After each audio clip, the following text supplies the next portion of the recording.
ലോക സമ്പദ് വ്യവസ്ഥയിൽ അമേരിക്കയും ബ്രിട്ടനും ഉൾപ്പെടുന്ന G7 രാജ്യങ്ങളുടെ ആധിപത്യം കുറയുന്നതും ബ്രിക്സിന്റെ ഉയർച്ചയും ഇതിൽ ഇന്ത്യ വഹിക്കുന്ന പങ്കും വിശദീകരിച്ച് അമേരിക്കയിലെ തന്നെ സാമ്പത്തിക ശാസ്ത്രജ്ഞൻ റിച്ചാർഡ് വോൾഫ് രംഗത്ത്. വെറുതെ പറഞ്ഞു പോകുകയല്ല അദ്ദേഹം ചെയ്തത്, അമേരിക്കയെയും ട്രംപിനെയും കണക്കിന് കളിയാക്കുകയും ചെയ്തു. വോൾഫ് പറഞ്ഞത്, അമേരിക്ക ഇന്ത്യയോട് ഏറ്റുമുട്ടുന്നത് ഒരു എലി ആനയോട് മുഷ്ടി ചുറ്റുന്നത് പോലെയാണ്.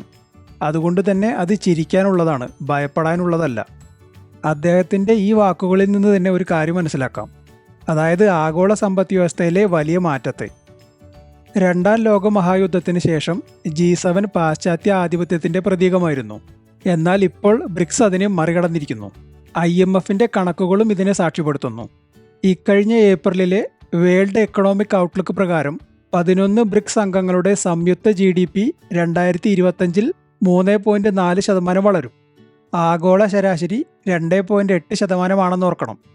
ഇനി പർച്ചേസിംഗ് പവർ പാരിറ്റി PPP അടിസ്ഥാനത്തിൽ നോക്കിയാൽ ബ്രിക്സ് ആഗോള സമ്പദ് വ്യവസ്ഥയുടെ 40% വരും. 2025 അവസാനത്തോടെ 41% എത്തുകയും ചെയ്യും. എന്നാൽ G7ന്റെ ഭാഗം 28% മാത്രം. ബ്രിക്സിന്റെ ഇത്ര പെട്ടെന്നുള്ള വളർച്ച എന്തുകൊണ്ട് എന്ന ചോദ്യത്തിന് ബ്രസീലിലെ ഗെറ്റൂലിയോ വാർഗാസ് ഫൗണ്ടേഷനിലെ പ്രൊഫസർ റോഡ്രിഗോ സെസാർ പറയുന്നത്, ബ്രിക്സിന്റെ വൈവിധ്യവും അതിന്റെ ശക്തിയുമാണ്. ബ്രസീൽ, ഇന്ത്യ പോലുള്ള രാജ്യങ്ങളുടെ രാഷ്ട്രീയ സ്ഥിരത പുതിയ വ്യാപാര അവസരങ്ങൾ ഉണ്ടാക്കുന്നു. ബ്രസീലിന്റെ ധാന്യ കയറ്റുമതി ഇതിന്റെ ഉദാഹരണമാണ്. സമരമോ താരിഫ് യുദ്ധങ്ങളോ നേരിടുന്ന രാജ്യങ്ങൾ ധനകാര്യ ഉത്തേജനം നൽകി അടിസ്ഥാന സൗകര്യങ്ങളിലും വ്യവസായത്തിലും നിക്ഷേപിക്കുന്നു. അത് ബ്രിക്സിന്റെ മൊത്തം വളർച്ചയെ ഉയർത്തുന്നു. ബ്രിക്സ് രാജ്യങ്ങളുടെ ജനസംഖ്യ ലോക ജനസംഖ്യയുടെ 40%-ലധികമാണ്.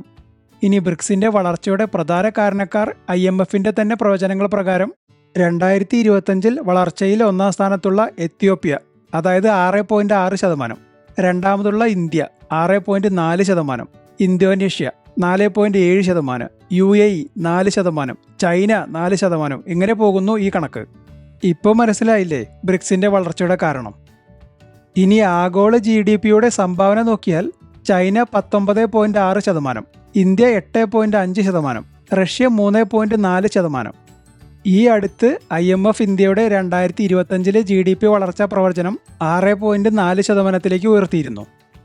G7 രാജ്യങ്ങളുടെയും ബ്രിക്സിന്റെയും വളർച്ചയെ താരതമ്യം ചെയ്താൽ G7 രാജ്യങ്ങൾ 2024 1.7% വളർച്ചയും 2025 1.2% പ്രവചനവും. അതേസമയം ബ്രിക്സ് 2024 4%, 2025 3.4% വളർച്ചാ പ്രവചനവും. ഇത് തീർച്ചയായും സാമ്പത്തികമായും രാഷ്ട്രീയമായും അമേരിക്കയുടെ ആധിപത്യത്തിന് ഒരു പ്രതിരോധമാണ്. ഇതിൽ ഇന്ത്യയുടെ പങ്ക് അതിനിർണായകമാണ്.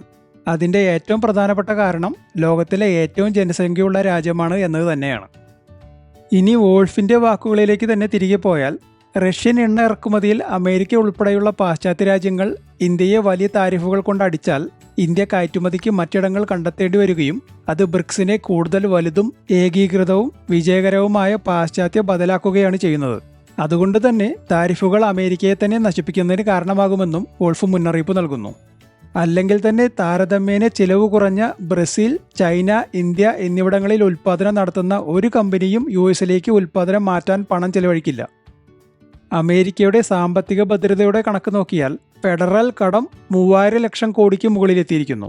അതേസമയം ബ്രിക്സ് അംഗങ്ങൾ അടിസ്ഥാന സൗകര്യ നിക്ഷേപം, ചരക്ക് കയറ്റുമതി, വേഗത്തിലുള്ള നഗരവൽക്കരണം എന്നിവയുമായി മുന്നോട്ടു പോകുന്നു. ബ്രിക്സ് അടിക്കടി വികസിക്കുമ്പോൾ G7 സ്തംഭനാവസ്ഥയിലാണ്. ചുരുക്കി പറഞ്ഞാൽ ട്രംപിന്റെ വിവരക്കേടിന് അമേരിക്ക തന്നെ വലിയ വില കൊടുക്കേണ്ടി വരും എന്നർത്ഥം. അത് അമേരിക്കയിലെ തന്നെ വിവരമുള്ളവർ പറഞ്ഞു തുടങ്ങിയിരിക്കുന്നു. ഇനി ഈ വീഡിയോ ഇഷ്ടപ്പെട്ടെങ്കിൽ നിങ്ങളുടെ അഭിപ്രായങ്ങൾ കമന്റിലൂടെ അറിയിക്കൂ.